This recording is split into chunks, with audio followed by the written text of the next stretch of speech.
Selamat malam Tribuners, jumpa lagi bersama dengan saya Mutiara dalam tayangan berita terkini Lampung di Tribun Lampung.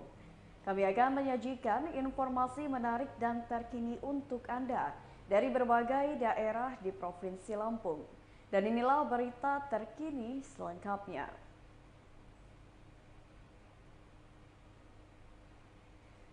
Belasan sapi di Lampung terjangkit PMK. Sebanyak 47 sapi di Lampung suspek PMK atau penyakit mulut dan kuku. Lalu sebanyak 16 ekor dinyatakan positif dan 1 ekor sapi mati. Hal tersebut disampaikan oleh Kadis Nakeswan Provinsi Lampung, Dr. Lili Mawarti saat ditemui Tribun Lampung seusai rapat di ruang Abung kantor Pemprov Lampung pada Kamis 19 Mei 2022. Menurutnya, angka konfirmasi ini tergolong rendah jika dibandingkan dengan jumlah populasi hewan ternak di Lampung sebanyak 860.951 ekor sapi. Saat ini pihaknya tengah menunggu pengiriman vaksin dari pemerintah pusat yang diperkirakan tiba pada Juli mendatang. Pengalokasiannya berdasarkan sebaran kasus yang ada di daerah masing-masing. Sementara itu, Asisten Bidang Perekonomian dan Pembangunan Pemprov Lampung Kusnardi mengimbau kepada pemerintah kabupaten atau kota untuk tidak membeli sapi milik peternak yang dinyatakan positif mengidap PMK. Ia mengatakan ternak yang mengidap PMK harus disembelih untuk memutus rantai penularan PMK. Dijelaskannya PMK bukan termaksud penyakit yang berbahaya lantaran tidak menulari manusia. Selain itu, tingkat kematian juga tergolong rendah, yakni hanya 5%. Bahkan hewan yang sudah dinyatakan positif PMK dan sembuh, dagingnya bisa dimakan. Kendati demikian, pihaknya meminta masyarakat untuk tetap waspada karena penyebaran PMK cukup cepat. Pihaknya telah menyiapkan obat serta vaksin yang akan diberikan kepada hewan ternak guna meningkatkan kekebalan tubuh.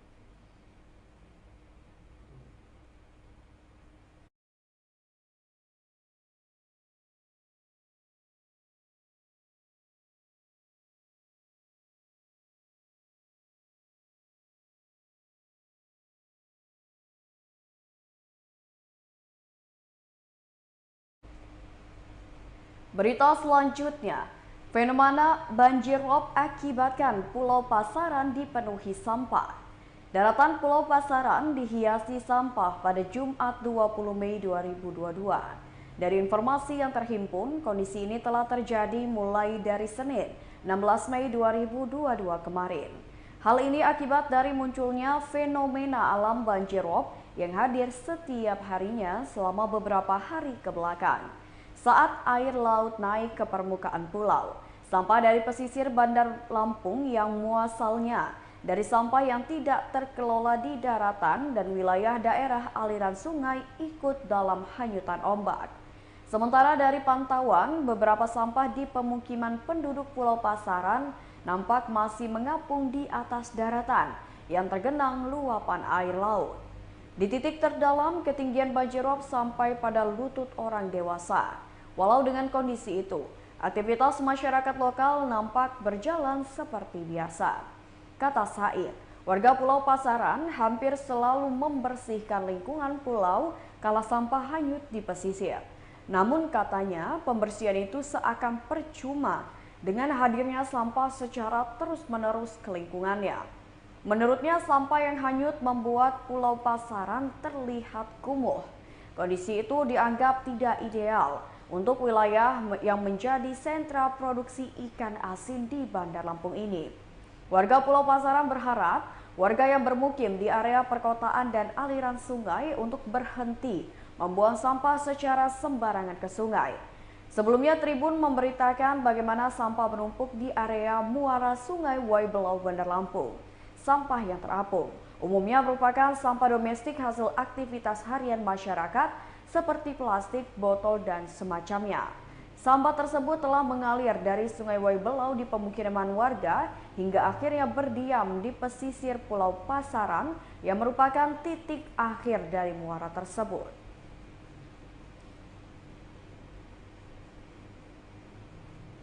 Berita selanjutnya, Empat pelaku pembuat video orang berpakaian serba putih datangi rumah warga berhasil diamankan.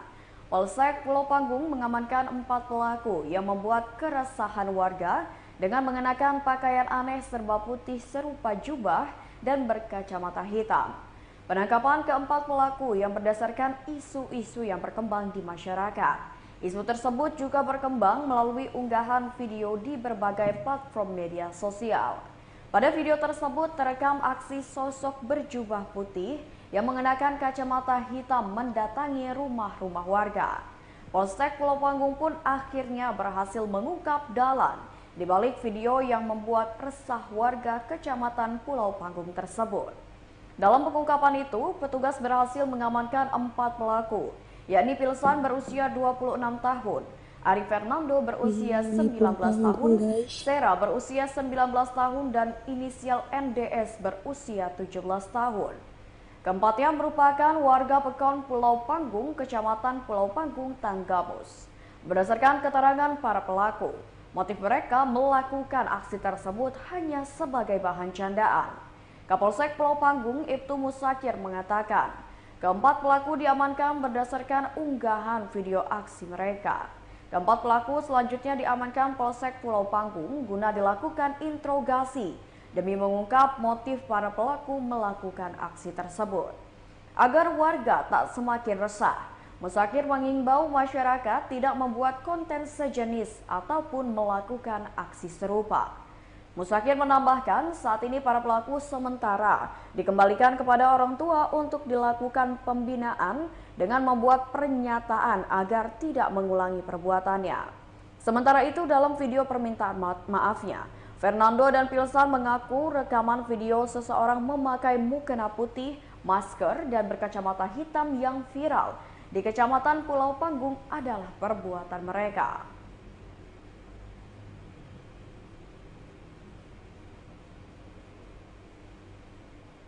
Berita selanjutnya, diduga korsleting listrik sebuah warung terbakar hingga rata dengan tanah.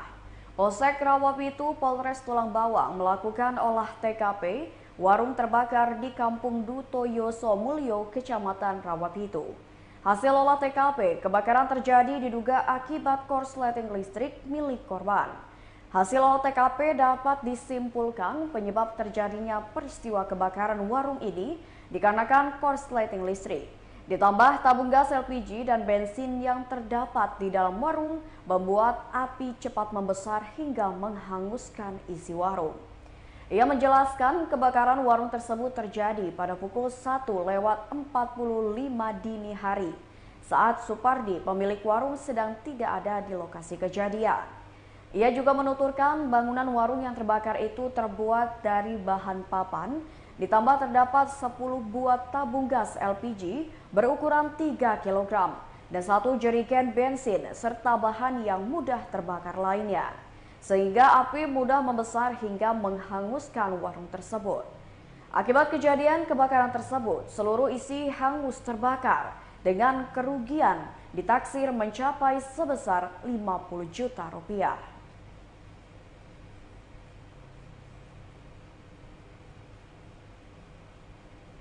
Berita selanjutnya, seorang pelajar SMA jadi pelaku tindak asusila kepada kekasihnya sendiri. Seorang remaja putri yang masih berusia 14 tahun di Punggur, Lampung Tengah menjadi korban tindak asusila oleh kekasihnya sendiri.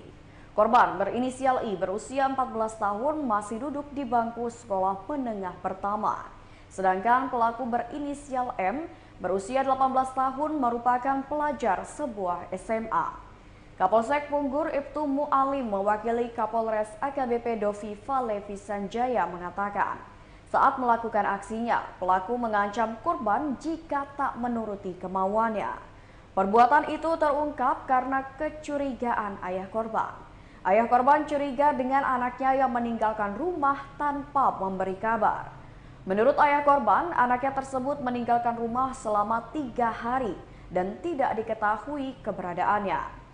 Ternyata korban tinggal di rumah temannya dan dari situlah ayah korban menjemput korban dan bertanya alasan mengapa korban meninggalkan rumah. Setelah ditanya sang ayah, korban akhirnya mengatakan bahwa dirinya takut dan telah menjadi korban tindak asusila oleh pelaku M. Perbuatan tersebut sudah dilakukan pelaku berulang kali. Pertama, tindakan asusila itu dilakukan oleh pelaku di rumahnya sendiri pada Oktober 2021 lalu. Mendengar keterangan anaknya, ayah korban lantas melaporkan perbuatan M ke Polsek Punggur. Atas laporan ayah korban, akhirnya pihak Polsek Punggur melakukan penyelidikan dan menangkap pelaku di rumahnya pada Kamis 12 Mei 2022 lalu. Saat ini pelaku beserta barang bukti telah diamankan di Mapolsek Punggur guna pemeriksaan lebih lanjut. Atas perbuatannya, pelaku dijerat pasal 81 ayat 1, pasal 81 ayat 2 dan pasal 82 ayat 1 Undang-Undang Republik Indonesia Nomor 17 Tahun 2016 tentang penetapan peraturan pemerintah pengganti Undang-Undang Nomor 1 Tahun 2016 tentang perubahan kedua atas Undang-Undang Nomor 23 Tahun 2002 Pasal 76D dan 76E tentang perlindungan anak dan Undang-Undang Republik Indonesia Nomor 35 Tahun 2014 tentang perubahan atas Undang-Undang Republik Indonesia Nomor 23 Tahun 2002 tentang perlindungan anak.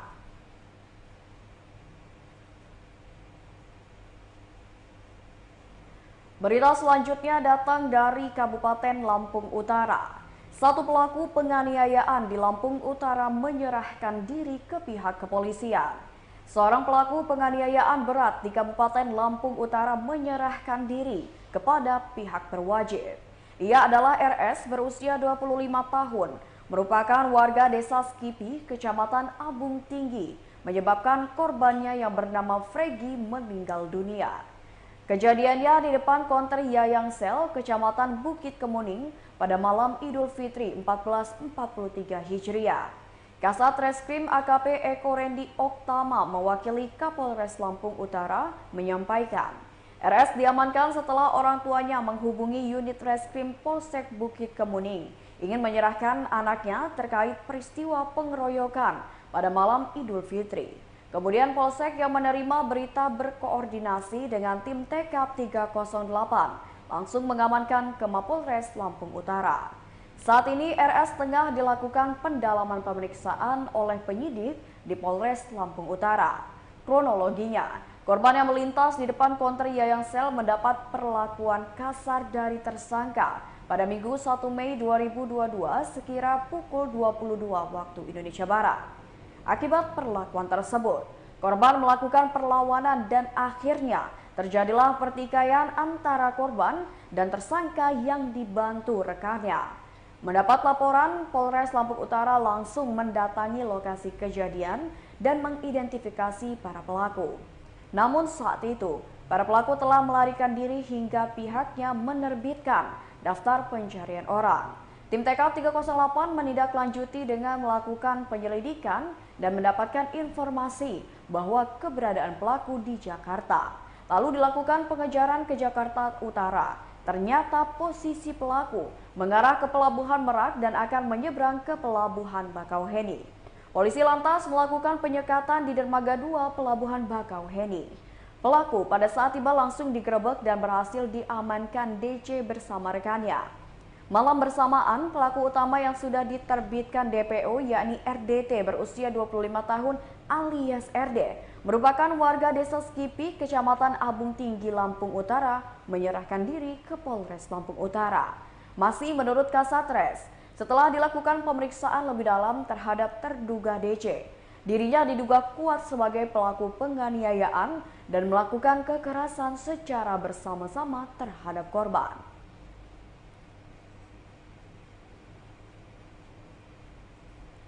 Baiklah Tribuners, itulah berita terkini Lampung bersama dengan saya Mutiara. Jangan lupa untuk terus ikuti YouTube Tribun Lampung News Video, Facebook Tribun Lampung, Instagram @tribunlampung dan TikTok @tribunlampung untuk informasi terupdate lainnya.